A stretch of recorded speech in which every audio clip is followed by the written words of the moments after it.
Hey cats and kittens, welcome to another exciting episode of Magic the Amateuring. That's right. It's going to be a party for your brains and for your ears. It's going to be a party for my mouth too. How? Don't ask. I mean, because you're talking.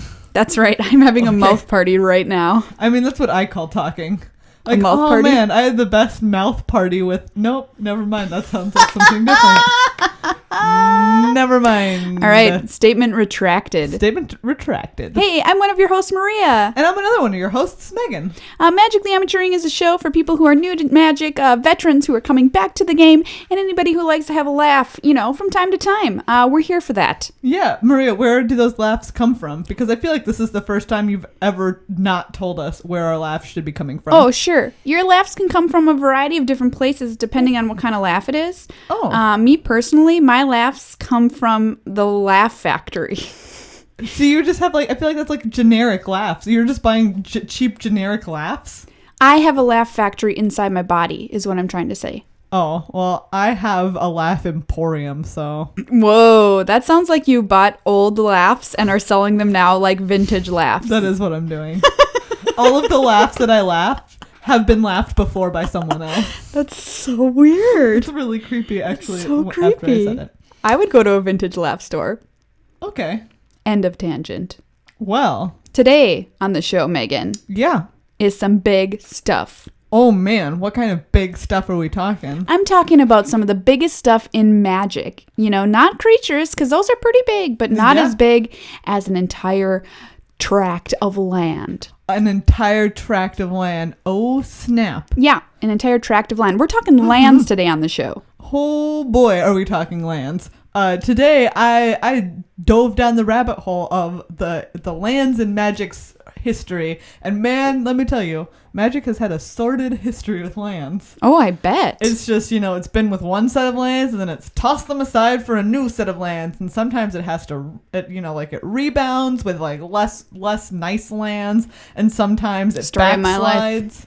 And it goes and it tries dating lands that it already tried and they weren't right for it the first time. Yeah. So what made them think that it was going to work out differently the second time? Because dating is not logical. No, and neither are lands. No.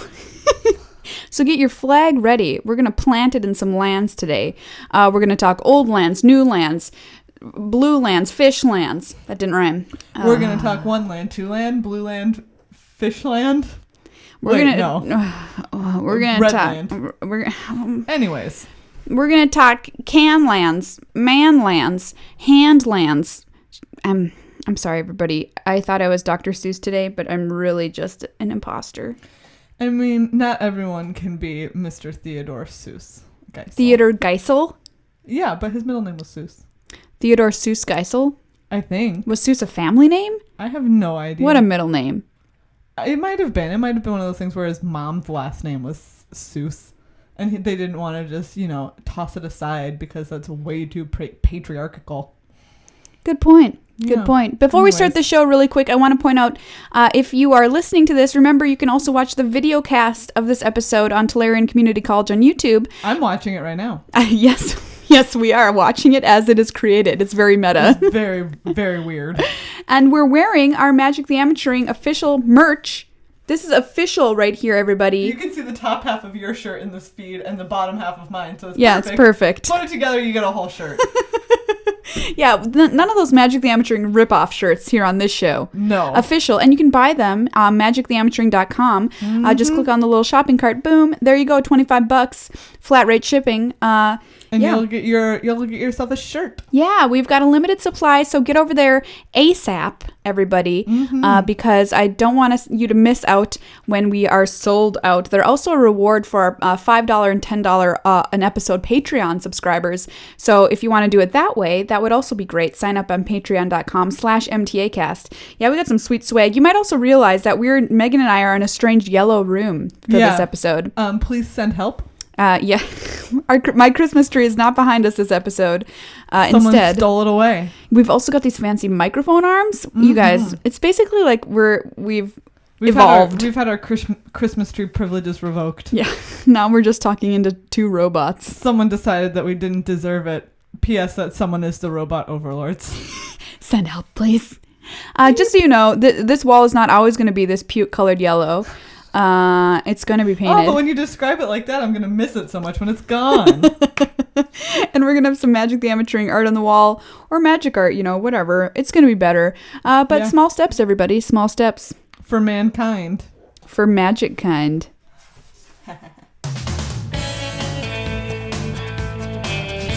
All right, Megan. All right.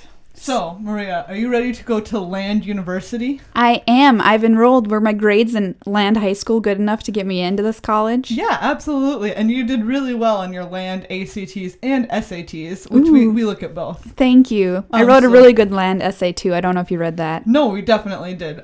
We take essays into account. And your references, your land references, were all stellar. Oh, thank you. Really superb. Yeah. So, congratulations on your acceptance. We're very... Do you know the title of my essay? I mean, of course, but why don't you tell us? Sure. It was called Rocks Rock by Maria. It was pure poetry, really. Thank you. When you get down to it. So, we're going to start... when you're looking at all these lands, you're like, holy bejesus, there's a lot of lands. That's what I usually think. Yeah. But I was like, how am I going to divide this up? There's so many ways you could go. You could go chronological. You could go reverse chronological. You could go alphabetical. You could go reverse alphabetical. You could go just like by picking your favorites and putting the ones that you don't like towards the end. Oh, okay. I decided to put them into categories. All right. What do you got? We're going to go through land categories. The first one is what I just called like general tap lands. They are lands that are going to come into play tapped. For various reasons, and they produce two colors of mana or three colors of mana. Just because in some cases. Exactly. Right, because we could cover, right? We all know that there's basic lands. Yeah. Okay, so we're done talking about that. The end. Yay! There are basic lands, the end. There are forests, there are mountains, there are islands, there are plains, there are swamps. Basic lands. And waste now. And waste. Oh, snap. It is a basic land. It is a basic land.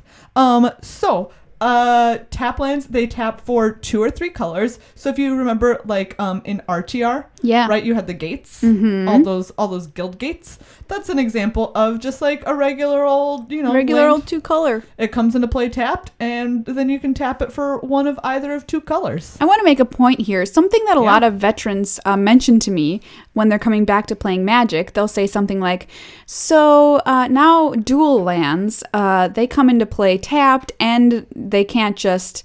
There's a drawback to them. So sometimes they're used to dual lands being just mountain, island, tap it, get whatever you want. Oh, and I'm like, get to those magical creatures. Ooh, too good. Oh, anyway, snap. Nowadays there's drawbacks, kids. Yeah. So these come into play tapped. This also includes like the tri-lands you remember from Cons of Tarkir. Yeah. Same idea. It comes into play tapped, and then later on you can tap it for one of 3 colors of mana. Pretty sweet. Those were also back in Shards of Alara. Oh, really? We have never played that block, but it was also very heavily, they did Shards. That's where we get Esper and Bant and all those buddies from. Jund. Those are all Alara and Alara Head tri-lands, similar to the Cons ones.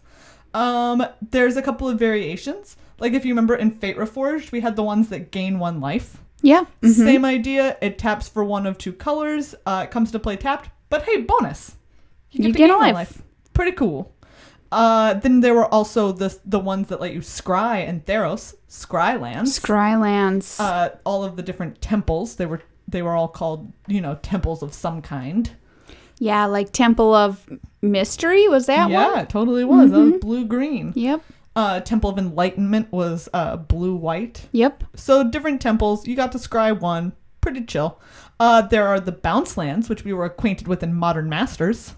Yeah, and that original Ravnica. Exactly. And those those are a little bit different from the rest, where they come into play tapped, but you also have to return a land to your hand when you put them into play. Yeah. So but on the upside, they tap for both colors of mana at the same time. So you can't just tap it for red or blue, you tap it for red and blue. Yeah, and those lands are really powerful, and if you played in Modern Masters 2 or in original Ravnica, you know that you could play fewer lands in your deck because of those lands. Yeah, pretty sweet, and it's just straight up card advantage. It's if when you have it in your hand, you have 2 lands because you're going to get to replay the one that you bounced to your hand. Yeah, it's really awesome. It's pretty sweet. Drawback comes into play tapped. It is also those lands which the Amulet of Vigor or the Bloom Titan decks are built around, because they have that powerful effect, right? Usually when you're playing them in limited, or like we've played them, you'll play like, a forest, and then maybe you'll play your bounce land, and you'll bounce that forest back to your hand because you have to bounce something.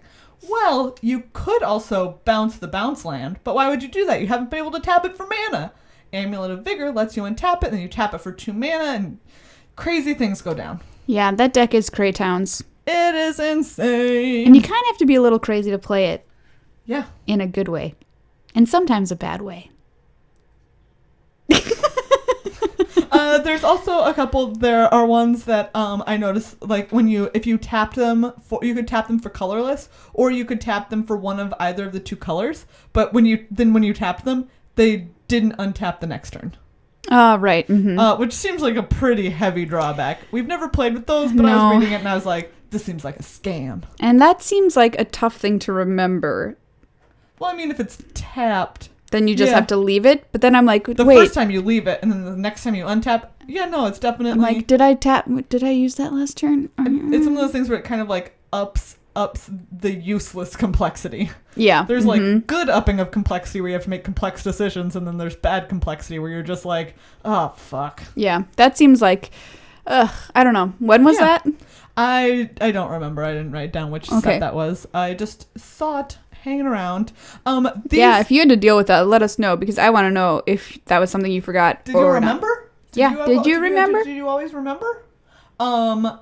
So also important to note about those lands, like all of our basic lands, basic forest, basic mountain, on their type line, they say basic land dash forest. Yeah. These all just say land because obviously they're not basics. And they also don't say like forest or mountain or any of those types. They're just a land, but they're not forest, mountain. They're not that sort of thing. Right. Which is really important because you can't fetch them up with fetches or something that says, like if something says search for a forest, you can't search for these because it's not a forest. Smart call, wizards. Smart call. Smart call. So next we're going to move on to what I called unusual singles, which is also what I call myself.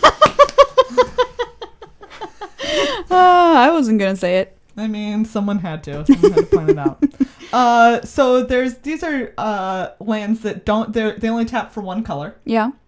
But they're not just regular old basic lands. Oh. There were a set of artifact lands in Mirrodin. That makes sense. These are all banned in Modern because there was one that tapped for white. There was one that tapped for there were all 5. How much do they cost? They're just a land. It's your land for the turn. Oh, I kind of want to look these up now. Yeah, you totally should. So if you want to look at any of these, or if you want to look at all lands, you can just go to Gatherer and don't search for any words, but just put in the type land, and it'll come up. Anyways, so they just made the affinity deck insane. Oh, absolutely insane. Just bonkers because this is your land for the turn. Oh my god! And they tap for whatever color, the blue one taps for blue, the white one taps for white, but it's also an artifact that adds to your artifact count. So here's a blue example, Seat of the Synod, tap, add blue to your mana pool, artifact land. That's just it. That's just what it is. Like, it's pretty bonkers. And this is also where, by the way, Darksteel Citadel comes from, which is still played. Yes, absolutely. That one is allowed. The ones that tap for the different colors are a big no. Tree of Tales, tap, add green, artifact land. Right? Insane. Pretty great. Pretty crazy. This is also where the Snowlands come in. Snowlands! Yes. I love them. We opened that, we cracked that pack of Cold Snap. Yep. And had a sweet Snowland in it. Mm-hmm.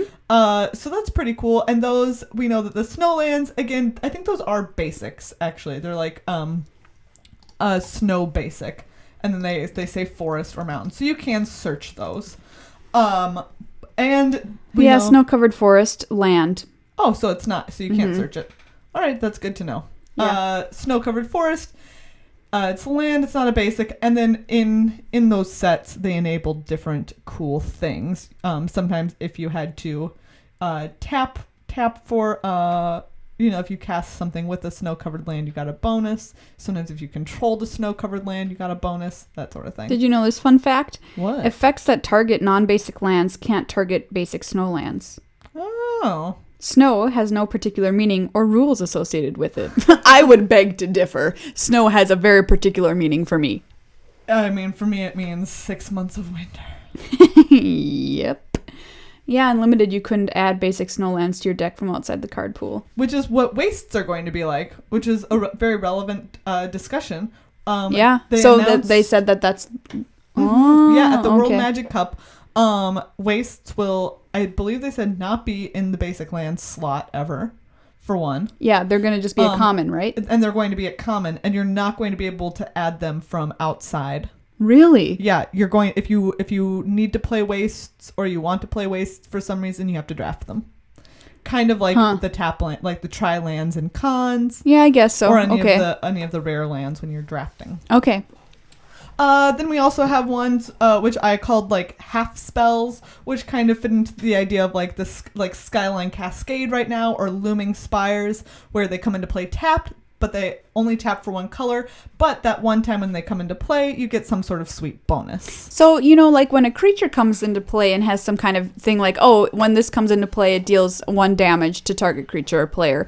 We call that sort of like on a stick, like because it's a spell, but it has a creature attached to it. Mm-hmm. So what should we call lands that have something attached to it? It's a land on a stick. It's a land on a pole. What? Why is it on a pole and not on a stick? I don't know. Just longer. Okay. Fair enough. Then there were also ones. So those have happened throughout history, right? This Skyline Cascade, Looming Spires, that Mortuary Mire. That's not the first cycle of those. That's not the first time that those have happened. That's been seen in the past. Been there, done that. Yep. Then there's also lands in the past that you could cycle. So instead of playing this land, you could discard it. I believe you had to pay whatever the color was. Like if it was, if it tapped for black, you would discard it and pay black, and you could draw a card instead. Yes. Which is, really nice. Could help you from flooding, something like that. And then there were ones also in the past, like Halimar Depths is an example of one of kind of like the spell effect type lands where when it comes into play tapped, you get to look at the top 3 cards. Sure. And put, I believe it just goes on top. You get to put 1 on top and 2 on bottom. If you want to look that up. Sure. We'll clarify. So I'm not nixoning it up over here. When Halimar Depths enters the battlefield, look at the top 3 cards of your library, then put them back in any order. Oh, sweet. Yep. I was misremembering that, so I'm glad we looked it up. That's, again, one of these, like, spell type effects. Yep. And then it just taps for plain old blue.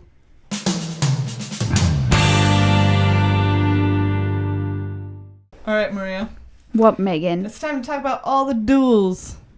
You mean like fighting with swords when I throw my glove in your face and say, "How dare you take my woman? I will stab you with a pointy stick." Yes. Yes. We're going to do a cataloging of history's most infamous duels. Ooh. From here on out. Excellent. Yeah, so we're going to start with, obviously, actually, you shouldn't have let me do this, because now I'm going to nerd out about the history of duels. Do you want to hear it real quick? You know the entire history of duels? No, not the whole history of duels, but do you want to hear, like, my favorite, like, little fact? Sure. Okay, so the reason why, originally is where the mashup word went. So it was just like to the death. Yeah. All of these duels were to the death. Yeah. Hardcore. And eventually, most things in those days were to the death. Honestly. Yeah. Are you gonna eat that soup? Yeah. To the death. Illness. To the death. To the death. Childbirth. To the death. To the death. Anyways, yes. So the French nobility had an issue where literally they were all dying off because they kept dueling each other. Oh my and the God. King of France was like, "Motherfucker! Like, we're not gonna have any French nobility left because all of you have egos that are so huge and bodies that are so fragile. You keep dueling each other to the death." And so he was like, "Okay, from now on, duels are just to first blood." And that's why dueling eventually moved from to the death to first blood, so that there could still be a French nobility. That's so crazy. Obviously, until the revolution came around. Have you ever seen clothing from back in those days, like that men wore in around the, the 1700s? I haven't looked at it. No. I've seen some in a museum, and it was a size that a 10-year-old child would wear. Yes, they're so tiny. They're so tiny. Did you know that Napoleon was 5'7"? Yeah. And that was average for the time. Yeah. But it was a conversion in the measurement systems from France to the UK that let all of the London newspapers basically spread a lie. Yeah. About his height. About him being so tiny. Yeah, but that's so funny to me. It's like they were so malnourished and just kind of like they're just the smallest humans. Life was tough as shit, man. Yeah, it was. We'd all be that tiny too. Interesting. Anyways, well, that was Join us on our Okay, next topic. This is dueling the amateuring. Thanks for We have so many podcasts to do. The Codcast. The Codcast? Grandma Cast. Like why oh my gosh. Anyways. Yeah. The cat one. Yeah. Magic the Cattening. Magic the Cattening. Yeah. Anyways, moving on to lands that are like what I call like duels in terms of they're a little bit more powerful than just your basic tap lands, in part because they have the ability to enter the battlefield untapped. So that's the differentiation between the two. Yeah. Okay. So there have been tons of different kinds of these. There are the original duels, which are the ones that you were talking about, where it was just like, boom, this sucker taps for green-black, deal with it. And that's it. And it has both types. And it is it's a swamp forest. Yeah, these lands are crazy. They're so powerful. They're so powerful because they allow your mana and your deck to just function so much more smoothly and better. Absolutely. Than it does now. And so you can fetch them. I mean, they come into play you can fetch them, untapped. You don't have to pay any life for that to happen. Instant speed, untapped, dual land. They're OG, man. Yeah. OG dual OG lands. OP. Goop. So that's Badlands. Wait, what? You have to... I said OGOP and I made the acronym Goop.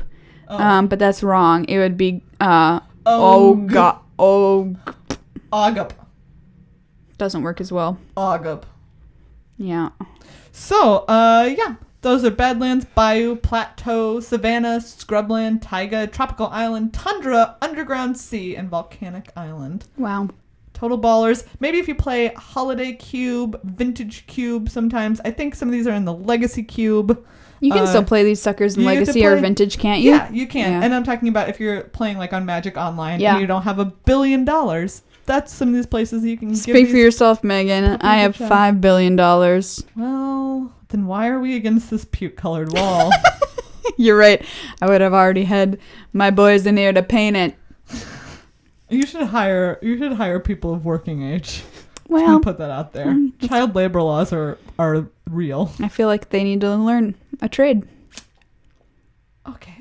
Well, moving on. There's also the Shocklands, which do the same thing. They have the land types, right? So one of these that taps for blue-white, like a hallowed fountain, is a land, island, plains. Yep. So you can search for it with a fetch.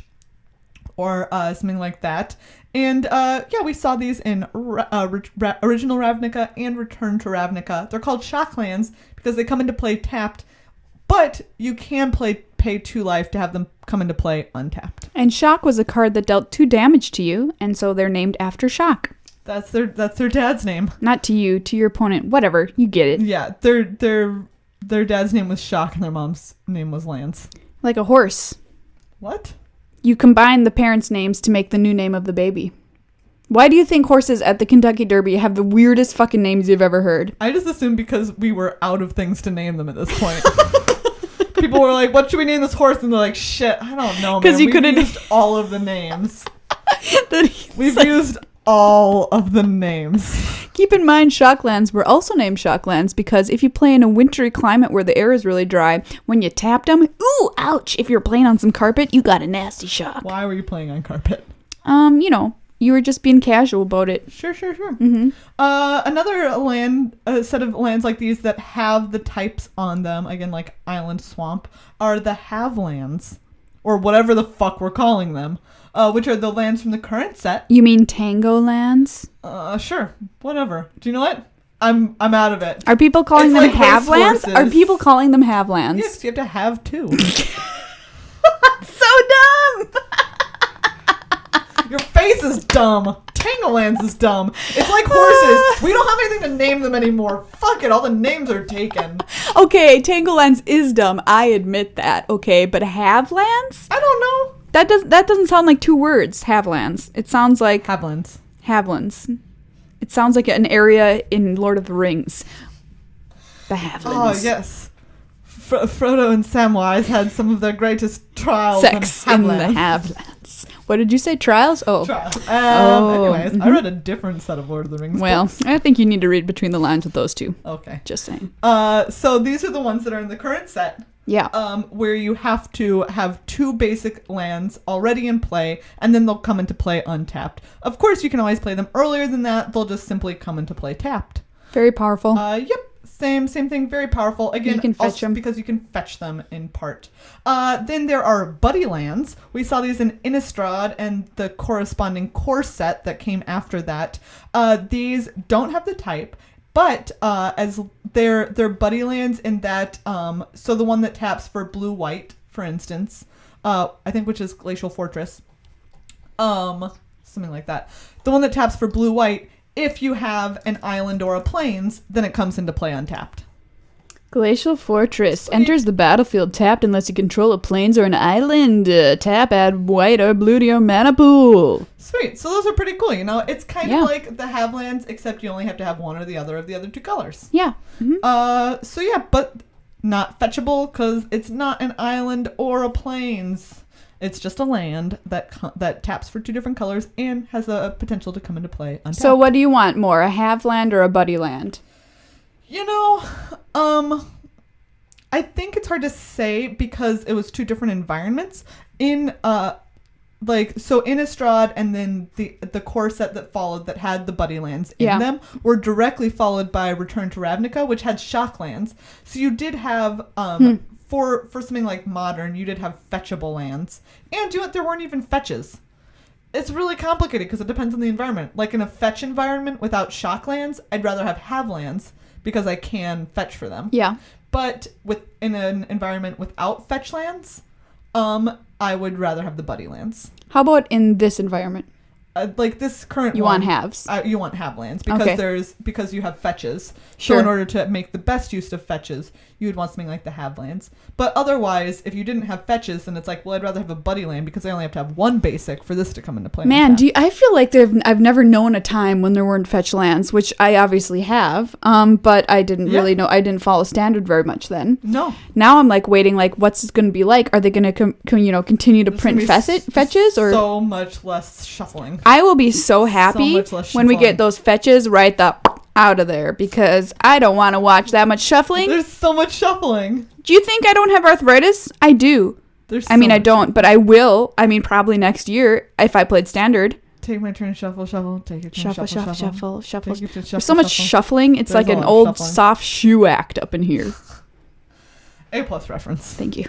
Then there are what I called the recluse lands. I don't think that's actually what they're called.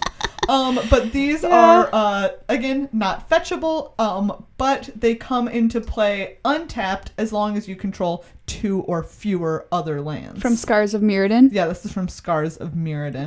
Oh. I called them recluse lands because they don't like having other lands around. Oh, that's cute. That's cute. So anyways, those are, you might see those in play in, I think the version of Boggles that I've played once had some recluse lands in it. Do you remember an example? I don't remember the names of them off the top of my head. Okay. And Mirrodin is with an I. Oops. Scars, land. Okay, let's see if this... nope. You just have to go back to Gatherer. What did I do? Okay, and put card set and put Scars of Mirrodin. Where am I? And then on the right, under Filter By. Oh. This is also a podcast lesson on how to use Gatherer. So anyways, those still see some play. There you have it. Then there's ones that I called Creatures Lands. Oh, they are recluse lands. Right? They just want to be by themselves. You had some of these in your Boggles? Yeah, I think I had the I think I had the go down. I think I had the green white one. Is there a green white one? No, I had. Razor the Verge green white. Thicket. Yep, that's in I there. definitely had Razor Verge Thickets. Enters the battlefield tapped unless you control 2 or fewer other lands. Yeah. Exactly. So as long as it's before your 3rd land drop, Cool. comes into play untapped. It just doesn't like being around people. Okay. I mean, it's reckless. Mm-hmm. And then Lorwyn had a set of dual lands where they came into play tapped unless you revealed a creature with the type associated with that color pairing in Lorwyn. So in Lorwyn, there was like, the green-black land, dual land came into play tapped unless you revealed an elf, because that was the green-black tribe on Lorwyn. So those were rares, again, non-fetchable. Pretty cool. Oh, I see. Here's an example. Wanderwine Hub. As Wanderwine Hub comes into play, you may reveal a merfolk card from your hand. If you don't, it comes into play tapped. Add white or blue. There you go. Okay, that's kind of cool. And Lorwyn was so heavy on tribal themes, so that's appropriate. Yeah. Oh, okay. And actually, I came to an answer to your question, too. Do you remember the ones that I said there were the ones that don't untap? Yeah. There was a set of dual lands, again, non-fetchable, that would tap for one or either color, or you could tap them for colorless. Yep. If you tap them for colorless, nothing happens. If you tap them for one color or the other, then you have to put a depletion counter on it. What? I know. It was very complicated. You put a depletion counter on it. If at the beginning of or when you untap on your next turn, if it has a depletion counter, you remove it, but you don't untap the land. Oh. And then on your next turn, when it doesn't have a depletion counter, you can untap. So if it has a depletion counter, remove it, and if it doesn't, you get to untap it. Okay. Right? So they kind of like... I suppose that's sort of fix it. Yeah, all right. It Sure. still seemed pretty stupid. I still don't want to deal with that. It, right? I'm lazy. I'll put, I'm all for counters. I'll do it. I don't know. That seems to be, I would fuck that up somehow. I mean, classic me. Classic you. Yeah.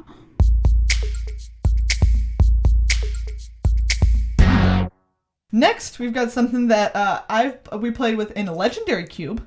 Yeah. These are storage lands. There's also currently one in Standard. So in the Legendary Cube, we were playing with a couple that you could either tap them for colorless, or if they, to get storage counters on them, you do have to spend time investing resources into these lands. So they'll tap for it, right? They come into play, and you can tap them for one colorless. Sure.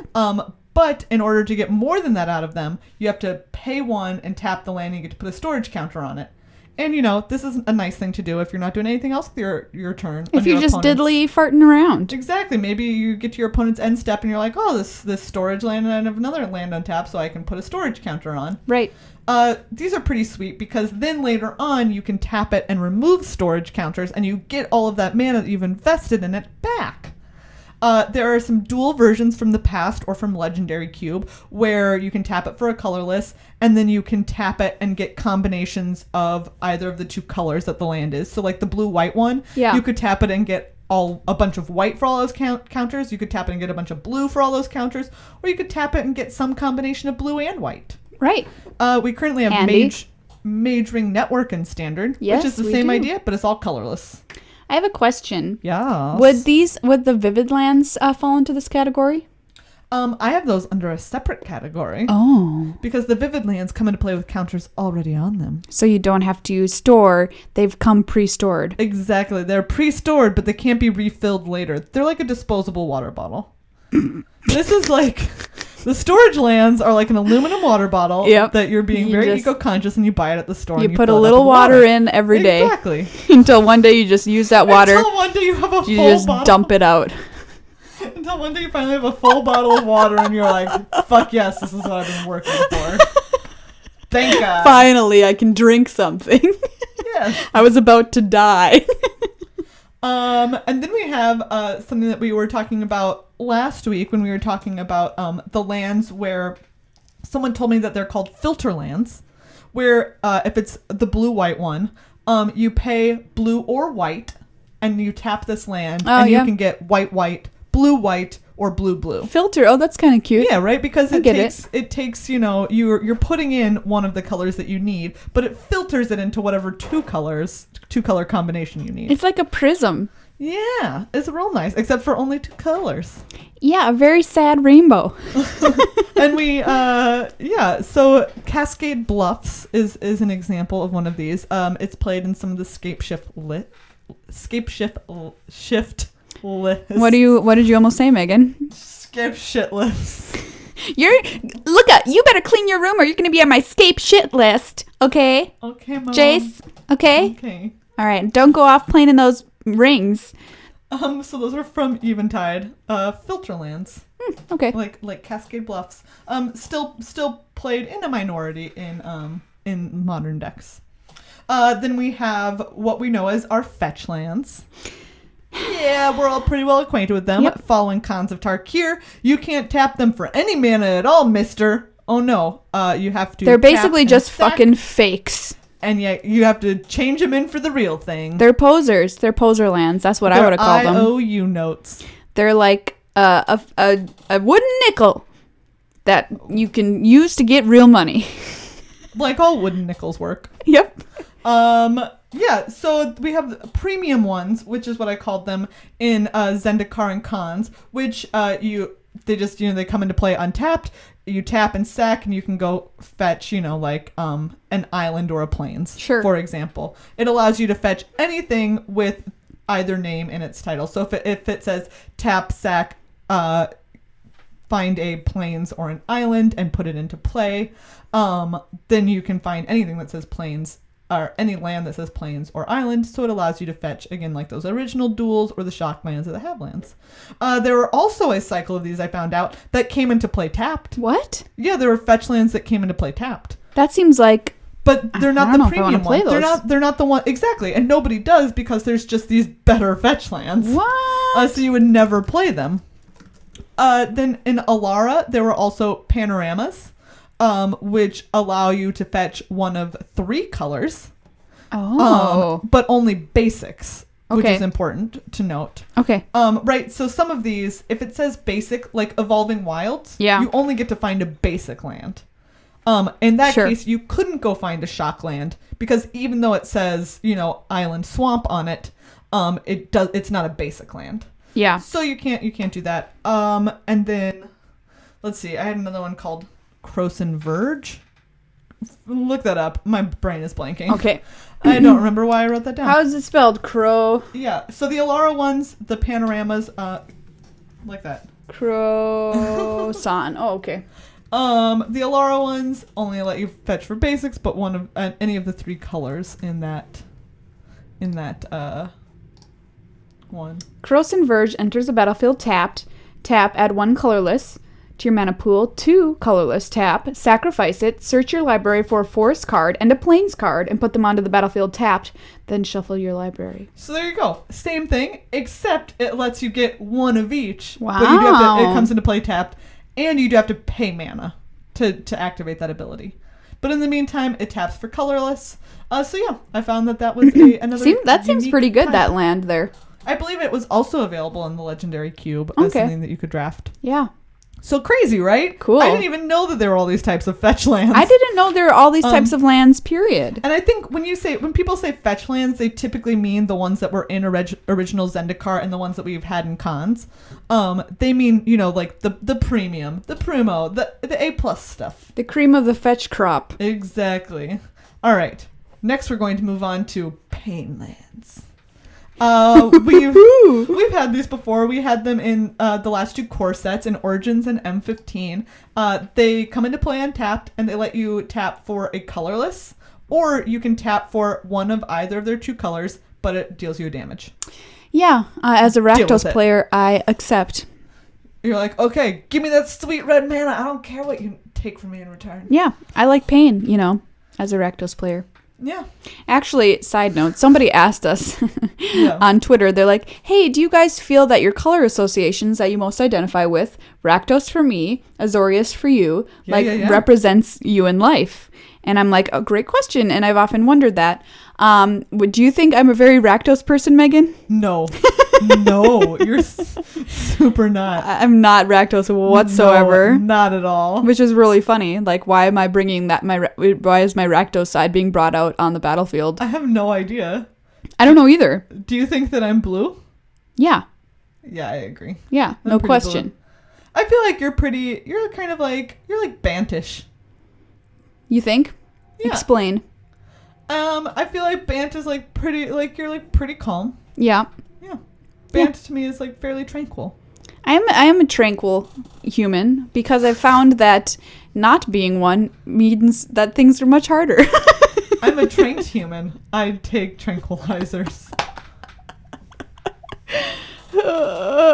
Anyways, then there are also what I called drawback lands. This is stuff like Mana Confluence, right, where you can tap for one of any color, but it deals you a damage, and you can't tap for colorless. So no matter what you tap this land for, it's gonna hurt you. Right. City of Brass is the same, is similar. Forbidden Orchard, which we saw the expedition spoiled. Beautiful. It is just gorgeous. Beautiful. You can tap it for any color, but your opponent gets a 1/1 spirit. I'm never playing that. Weird. Very weird. Can I ask you a question? Yeah, of course. What the heck deck is playing that? I mean, honestly, that card is so good. Someone who for their opponent. Someone who doesn't care about spirits. So like anyone who doesn't believe in ghosts. Okay. Yeah. I mean, right? I don't know. I mean, I haven't ever seen this card in play. So, listeners, if you happen to know a deck that Forbidden Orchard is very good in, let us know. Yeah. Because I'm not entirely sure, and I haven't ever seen it played in a deck, but it exists for a reason. I guess so. Even if that reason is someone made a mistake. Yeah. All right. Well. Anyways, then there's also one called Glimmer Void, which comes in with 3 mining counters on it. You tap it for any color, remove a mining counter. When all the mining counters are gone, you gotta sack that, bro. All right. So you would classify that as pain as well? I called those drawback lands. Oh, drawback lands. Okay. Yeah. Because they're a little bit more intense than pain lands. Yeah. If you really want to torture yourself. They have a full-on drawback. Deal with it. All right. Now we're getting a little bit more general. Okay. So the next ones that we're going to talk about are what are typically called man lands. Man lands. I like to lands. call them woman lands. I like to call them human lands. I like to call them person lands. I like to call them a spirit inside of a meat suit lands. Weird. That's what we are. So these are lands that can also be activated to become a creature. Yep. So there have been a ton again in the history of Magic. So I just wrote down a couple that are maybe still relevant because they see play in modern. We know the current ones. We have Lumbering Falls and Shambling Vent. Yeah. Are a couple that are in the current set. I think that actually a PC name for these is Creature Lands, right? Creature Lands. No, Anyway. you're very right. Yeah. Creature Lands. Continue. There's Blink Moth Nexus and Ink Moth Nexus. So many moths. Yes, which see play in Affinity or Infect, respectively. Of course, there's Mutavault, which sees play in some more tribal-themed deck like Merfolk, because it has all creature types, which is pretty cool. Dryad Arbor, which you don't have to activate. It is a creature. Yeah. It has the drawback of when it comes into play, you can't tap it because it's summoning sick. But Boggles uses it to protect against sacrifice effects, which is pretty cool. And I love Dryad Arbor, you guys. Can I just say for a second? So I pimped out my Boggles deck, and I made my Boggles foils. But I also made my Dryad Arbor, the prettiest Dryad Arbor. It's foil, and it's like full art of like a tree lady. Oh, that's really cute. It's really great. And then there's a couple that like Creeping Tar Pit, Celestial Colonnade. Creeping Tar Pit. I know, right? It's blue-black. Celestial Colonnade is the blue-white flying one. Raging Ravine, which is red-green, and Stirring Wildwood, which is green-white. Still, all of these names are such pretty dirty. Such metaphors. Raging Ravine. Creeping Tar Pit. Oh God. Celestial Colonnade. Oh, that's nice. You know, that is nice. That's a nice one. That is a nice one. If somebody said that to me, I'd be like, right on. So those are just a couple that you might see in play in modern and or standard, because they're cream of the crop. Yeah. Or there's decks that play those colors that need that type of effect, like Celestial Colonnade. It's a lot of control decks. So eventually, they control, and they need some kind of win condition. Beat you up. Yeah. With the land, sweet. We have the vivid lands, which you mentioned earlier. Yes, I did. I love these lands. There are one of each of the 5. They come into play tapped with 2 counters on them. You can tap them for either their base color, which is like if it's the green one, you can tap it for green. Or you can tap it and remove one of the counters and add a mana of any color. These lands were great. We played with them in Modern Masters 1, and they were just fantastic. Pretty cool. Pretty cool. They made for some crazy shenanigans and for playing, 5 color more viable, or just like splashing in general. You could play 3 colors pretty easily in the first Modern Masters. Absolutely. If you wanted. Then there are what I've called the mean lands. Great These are name. lands that have other destroy other land type effects. Oh, okay. Encroaching Wastes, Ghost Quarter, Rishadan Port, which doesn't actually destroy, but you can tap Rishadan Port, pay 1, and tap another land. That is mean. Strip Mine, Tectonic Edge, and Wasteland. Can we call these rude lands? Because that's just rude. Sure. I mean, I thought that they were being straight up mean, but I guess it is just rude. Rude. So depending on the land, it has a different type of effect. Like Wasteland is just straight up tap it, sack it, destroy a non-basic. Yeah. Goodbye. Goodbye. 1 for 1. Strip Mine is tap, sack it, destroy target land. Yeah. Doesn't even have to be non-basic. Doesn't even have to be non-basic. Tectonic Edge, I believe, can only be used. You have to pay 1, and it can only be used if they have 4 or more lands. Yeah, so it's less rude. Less rude, because it's like, I'm not taking away all your mana, I'm just taking away some of it. Yeah. Mm-hmm. So yeah, these are all different effects that you can use to get rid of your opponent's non-basics for the most part. So, question. Yes. Are there decks that are being played that rely so heavily on their non-basic lands that land destruction is very powerful against them? Yeah, there is an entire control deck in Legacy based around effing with people's mana bases. Yeah, it's called lands. It's called lands. It's called lands. They play lots of everything and destroy lands. Huh. And then they play Rude. stuff like Life from the Loam, which allows them to then play the lands again from their graveyard. Yeah. It's just a real jerk move. And do you want no friends? Play lands. Yeah, and I would say that the decks at this point that focus on land destruction aren't just trying to target fixing. They're taking away all of it. Yeah. Mm-hmm. They're just like, they're not stopping at being a little bit rude and taking away one of their lands. They're just like, I'm going after the whole fucking cake, man. Like, I don't want to slice your cake. Give me your goddamn cake now. Yeah. That's like me at my nephew's last birthday party. Am I right? Yeah, he was only turning 5, and that was kind of... I needed wine and cake. Hashtag sad 30s. Then there are the Urza lands, which the ones that we're going to talk about are Urza's Mine, Urza's Power Plant, and Urza's Tower. I love Urza's Power Plant being the name of a land for some reason. It's just so weird. It is super weird. If you have all 3, then they all tap for a butt ton of mana. Like if you individually, they tap for 1. All together, Tower taps for 3, and Mine and Power Plant each tap for 2. So between the 3 lands, you can tap for 7 and cast yourself a Karn. Wow. Right? Pretty crazy. Yeah. So powerful that there's an entire modern deck and several variations built around it called Tron. So yeah, Urza lands. There are some other ones, but the 3 that people use: Mine, Did you know this? Power Plant, Tower. What? If you have at least one of each of the 3 of Urza's lands on the battlefield, you must take the 2 mana instead of just 1. You must? You must. Is that in the rules? Yeah. That's funny. I guess maybe that was relevant during like the days of mana burn. Yeah. Mm-hmm. It's like, no, you have to take that too. You built this goddamn power plant to make more mana. You're going to use it. You're going to make it. Yeah. Don't you waste it. Funny. Sweet. Then there are what I've called the ability lands. There are a whole bunch of these again, so I'm just going to mention a couple that see some play. Academy Ruins, you might see in some cubes.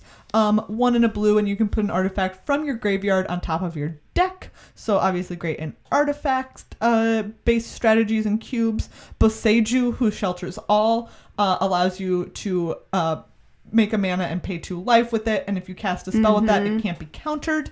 Cavern of Souls, you can name a creature type. Creatures of that type cannot be countered. Dark Depths, which people have combo cubed before, with Thespian Stage. Thespian Stage can become a copy. Dark Depths is one that comes into play with a bunch of ice counters on it. Once you remove all the ice counters, you get a 20/20. If you copy it with Thespian Stage, it's a when it comes into play, it gets all those counters on it. So Thespian Stage is already in play. So it just is this land without any counters, and you can sack it for your giant 20/20 demon. Just immediately. Sick. Then there's Desolate Lighthouse, which is 1 blue-red, and I believe you draw a discard, I want to say. Gavany Township, which is 2 green-white, put a +1/+1 counter on all of your creatures.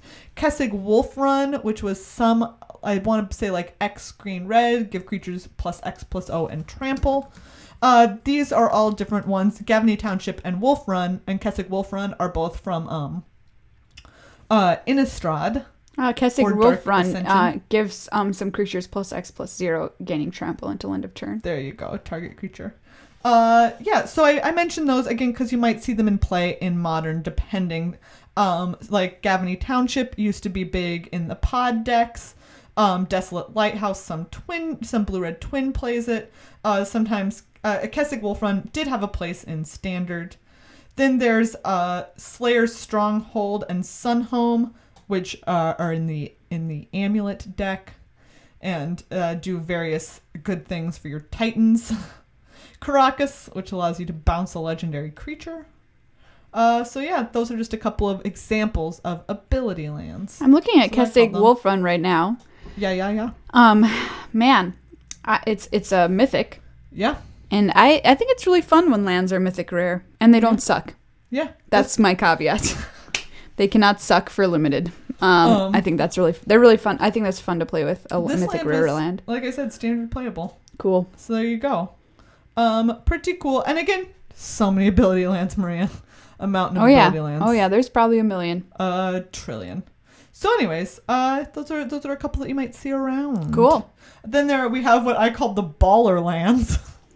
I was just making up names left and right because these are just exceptionally powerful. Okay. There's Ancient Tomb, which straight up taps for 2 mana. Yeah. It deals you 2 damage in the process, but who gives an F? Taps for 2 mana. And this is spoiled recently at the World Magic Cup. It will be an expedition. It's going to be an expedition. Oh, shit. And it's really quite beautiful art, actually. It really is. If you look beyond the text box, which is kind of not quite nearly see-through enough as I think a lot of people would like, you can see 2 more dead bodies in this tomb. It's sweet. It's beautiful. It's so cool.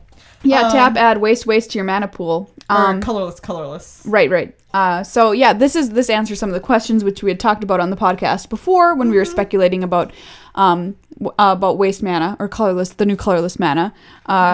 And this is what it looks like. It's like little diamond. Mm-hmm. Then there's also Gaia's Cradle, which taps for green equal to the number of creatures you control. Holy bonkers and like a ramp deck. Just go crazy. Library of Alexandria, which you can tap to draw a card as long as you have 7. Crazy OP. Nykthos, which we remember from Theros. 2 and tap Devotion. You get to add X of a color where X is your devotion to that color.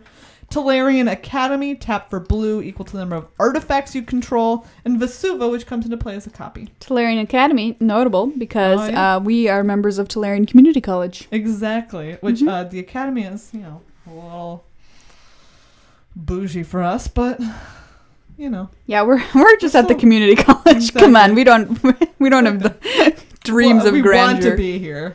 We want to be here. Our dad did not go to the Tolarian Academy. We were not grandfathered in. No. We pulled ourselves up by our bootstraps. At this point, 70% of the people at Tolarian Academy were grandfathered in, or like their parents are on the board, or Isn't that weird? Sometimes I remember that you can get grandfathered into Yale, and I'm like, or Harvard. Totally I'm like, stupid. That's the strangest thing I ever heard. Totally is super strange. But what percentage of people at Harvard were grandfathered in? I have no idea what the percentage is. And to be fair, there's still obviously tons of very smart people who earned their way into Harvard. Yeah, but it reminds you that those institutions aren't entirely about the highest quality education. There's a little bit of the old boys club feel to them. I'm Googling it. I'm Googling it. We are not talking about higher education reform today on our show, though. I know, but it's just like sometimes I just wonder. We talk about things that I'm like, huh. Yeah. Okay. What are you seeing? No.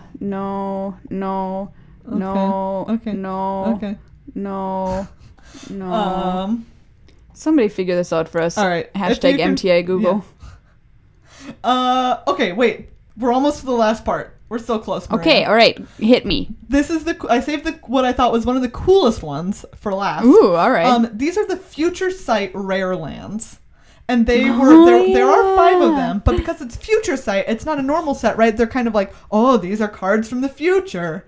They each have a different ability instead of all having the same ability. Right. And some of them, we've already seen this come up. Like Graven Cairns is a black-red filter land. And that was the black-red rare duel for that set. These lands, we've seen that filter they come land true. now. These cards come true. It's super cool.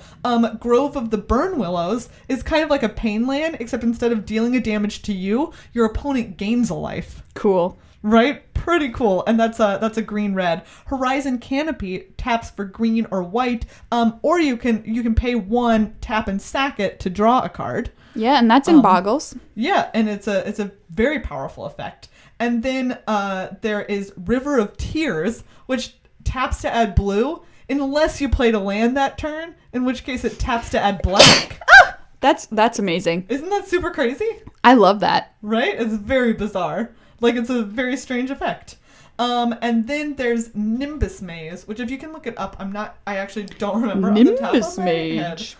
But it's super cool, right? We've seen Graven Cairns. We've seen that type of dual land. So we know that these ones in Future Sight it's just Nimbus Maze. Oh, maze. Yeah. So we know that it might come true unless it doesn't. Unless like riggers, they're like, what the fuck do we do to whatever. ourselves? Mark Rosewater has promised to solve contraptions. He has promised, and he best deliver, because I want riggers and I want contraptions and I want a crazy weird board state. Make it happen, Mark Rosewater, before you retire. Thank you. Okay.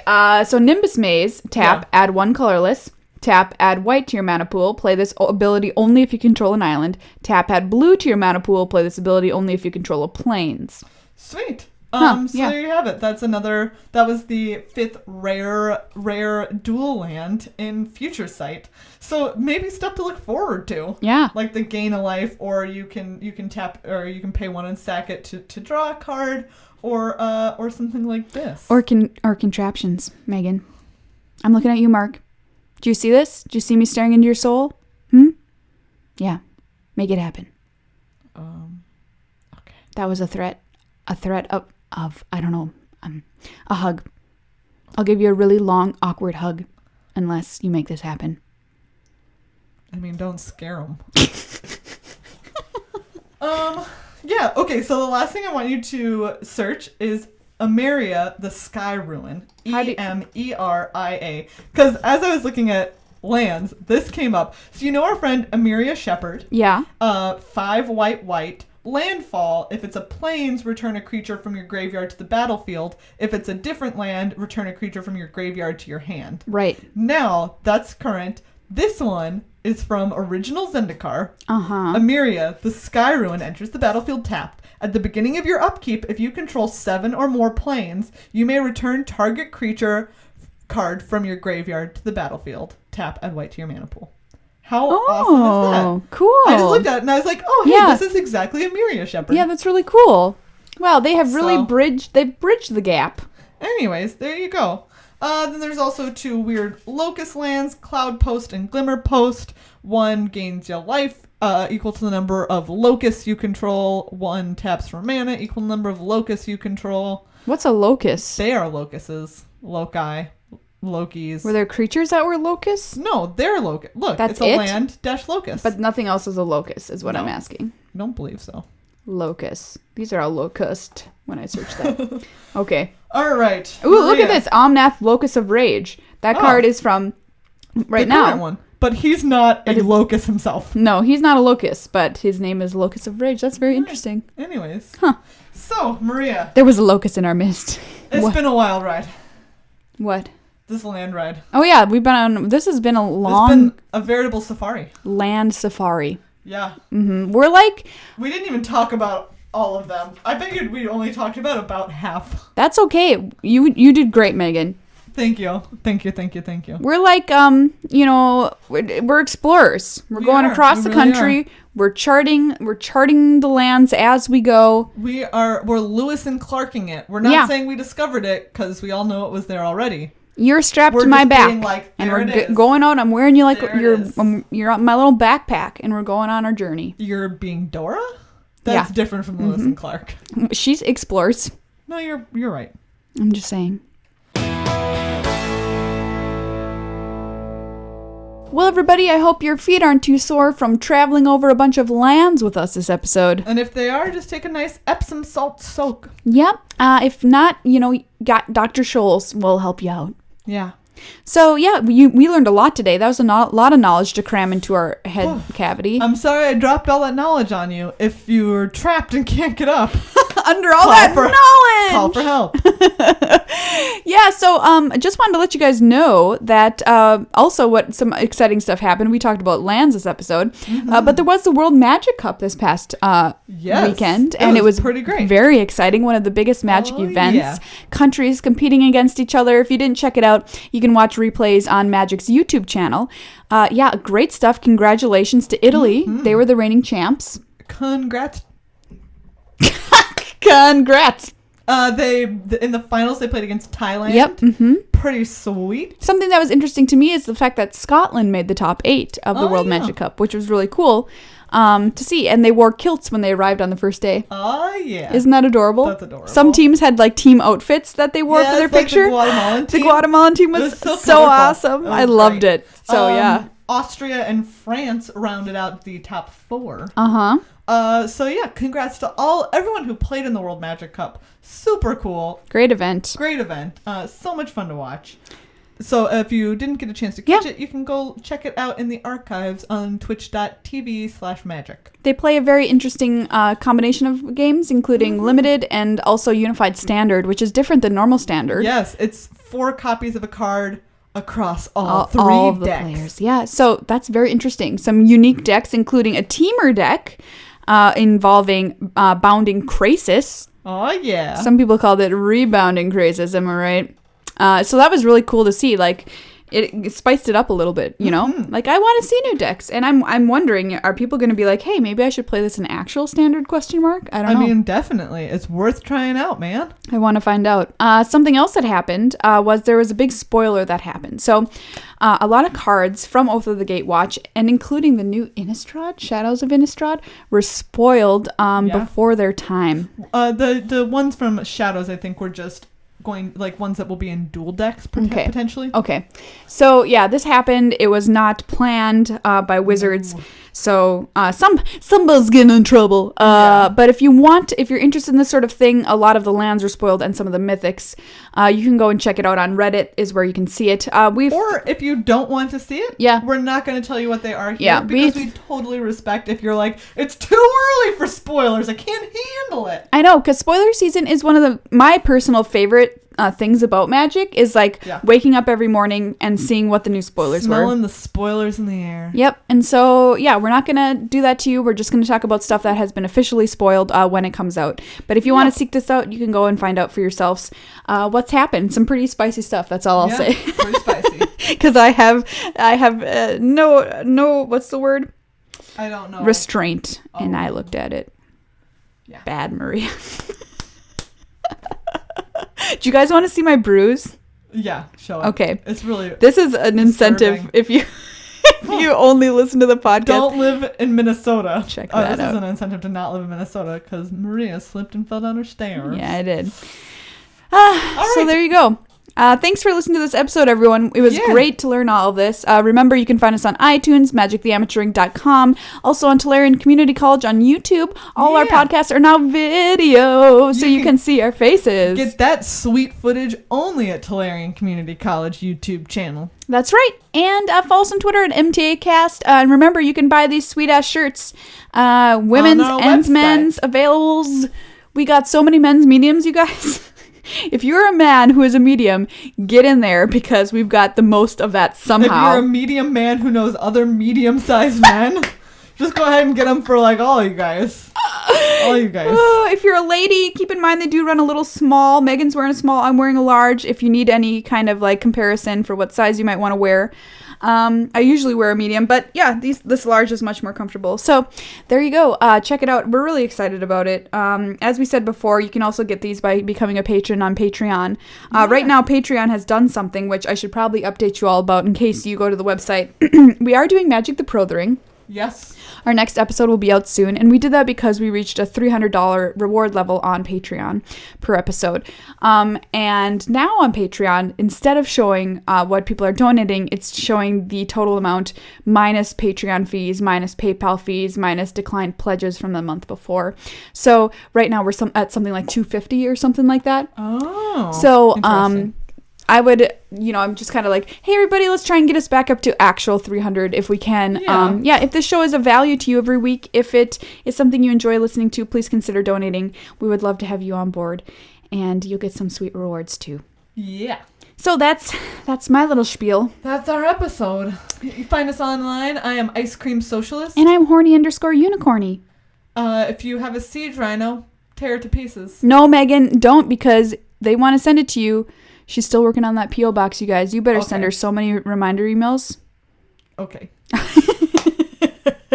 Okay. Until next time. Suck it, Siege Rhino.